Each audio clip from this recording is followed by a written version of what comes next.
Assalamu alaikum wa rahmatullahi wa barakatuh. Bismillahir Rahmanir Rahim. Dear students, once again I welcome you all in our video lecture. Yesterday we have reached up to this line, which is the line of paragraph number 4 of page 18 of your book. And the line was, like a lump of sugar in a child's mouth. When everybody who thronged around Ranga's house in order to see Ranga came to know that, when they realized it, that Ranga had not gone through any change, they got dispersed. Only the narrator stood there. I continued to stand there after everyone had gone. I asked, "How are you, Rangappa? Is everything well with you?" It was only then the Ranga noticed me. Then narrator describes that he started to converse with Ranga by asking him about his situation. The narrator is saying here that I asked Rangappa, "How is his health? Is everything well with you?"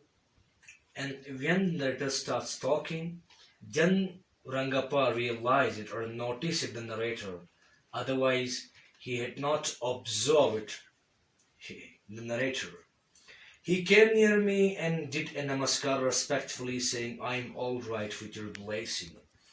When narrator asked him about his health and his and other things related to his studies and his journey, then Rangappa came near narrator and greet him with namaskara, with responding that I am fine with the blessings.